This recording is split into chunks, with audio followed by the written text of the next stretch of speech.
दोस्तों good evening. अच्छा भाई, क्या दोस्तों अब मार्केट में अलर्ट रहना पड़ेगा क्या?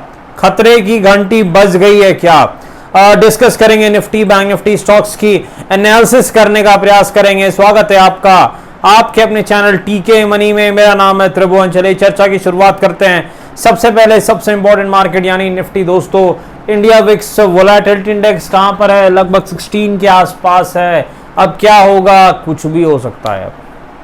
अब कुछ भी हो सकता है। डिस्कस करते हैं दोस्तों।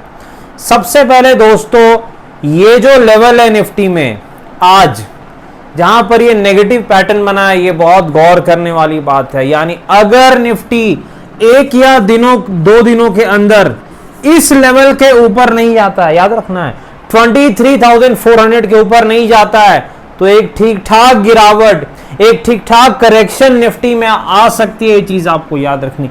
रीजन क्या होगा पता नहीं भाई, मार्केट में रीजन बाद में आ जाता है, तेजी मंदी पहले हो जाएगी। मार्केट को सब पता रहता है, ऐसा कहा जाता है। तो मार्केट में एक चीज आपको याद रखनी है, अगर निफ्टी 23,400 के ऊपर नहीं गया 2 दिनों के अंदर, तो एक गिरावट हो सकती है निफ्टी में, एक ठीक ठाक प्रॉफिट बुकिंग और करेक्शन हो सकता है। तो यहां पर अब लेवल्स क्या है दोस्तों, वो डिस्कस करेंगे। देखिए निफ्टी आज के लो को तोड़ता है, यानी लगभग 23,240 के नीचे अगर जाता है, तो मेरे ख्याल से एक पहली गिरावट आपको दिख सकती है, जो निफ्टी को कम से कम 23,100 और उसके बाद 23,000 तक दिखा सकती है। ये चीज आपको याद रखनी है। तो 23,000 तक निफ्टी जा सकता है अगर 23,240 240 के नीचे निफ्टी जाता है। वैसे सिनेरियो में तेजी कब करनी है, थोड़ा सावधानी रहना है दोस्तों तेजी में, क्योंकि तेजी अगर आप करेंगे तो फंस सकते हैं, थोड़ी दिक्कत है। लेकिन फिर भी आज एम पैटर्न चूंकि बना था 23,370 के आसपास, तो कम से कम इसके ऊपर निफ्टी को जाना पड़ेगा, यानी एम पैटर्न को निगेट करना पड़ेगा, खत्म करना पड़ेगा। तो 23,370 के ऊपर निफ्टी जाएगा तभी ये स्ट्रांग होगा, अदरवाइज ये स्ट्रांग नहीं होगा। ये चीज आपको ध्यान में रखनी है। तो निफ्टी अगर 23,240 के नीचे गया, आज के लो के नीचे दोस्तों, तो एक गिरावट की संभावना बहुत ज्यादा बढ़ सकती है निफ्टी में। ये चीज आपको याद रखनी है। स्टॉप लॉस क्या रहेगा इस गिरावट का? 40 पॉइंट का। अगर आप मंदी कर सकते हैं तो 40 पॉइंट के आसपास का स्टॉप लॉस रहेगा। और टारगेट पहला 23,100, नेक्स्ट टारगेट 23,000 के आसपास। तेजी अगर करनी भी है तो कब करनी है? मिनिमम कम से कम दोस्तों निफ्टी 23,300 के ऊपर निकले। वैसे तो मेरे ख्याल से ज्यादा बेटर रहेगा नेगेटिव साइड में ही कल, लेकिन मार्केट का कोई ठिकाना नहीं है।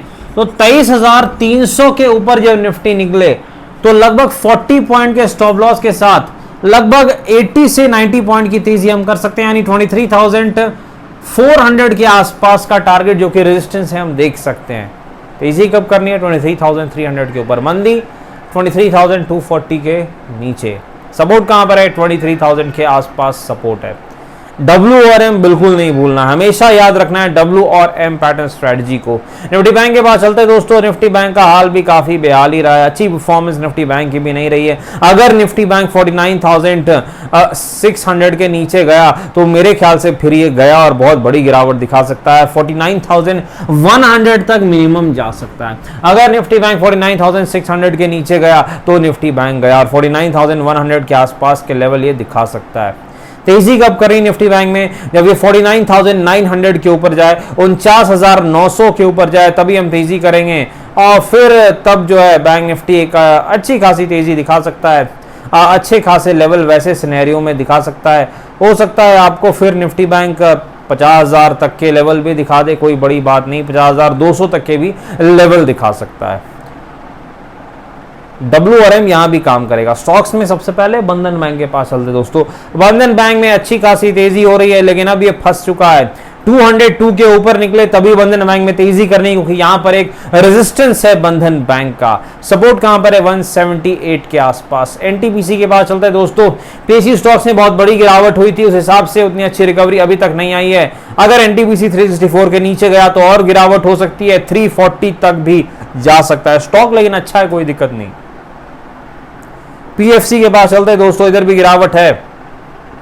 पीएफसी का सपोर्ट लगभग 465 के आसपास है। ओएनजीसी एक और पीएसयू कंपनी, अच्छा स्टॉक है, डिविडेंड यील्ड भी ठीक ठाक देता है, लेकिन इधर भी गिरावट है।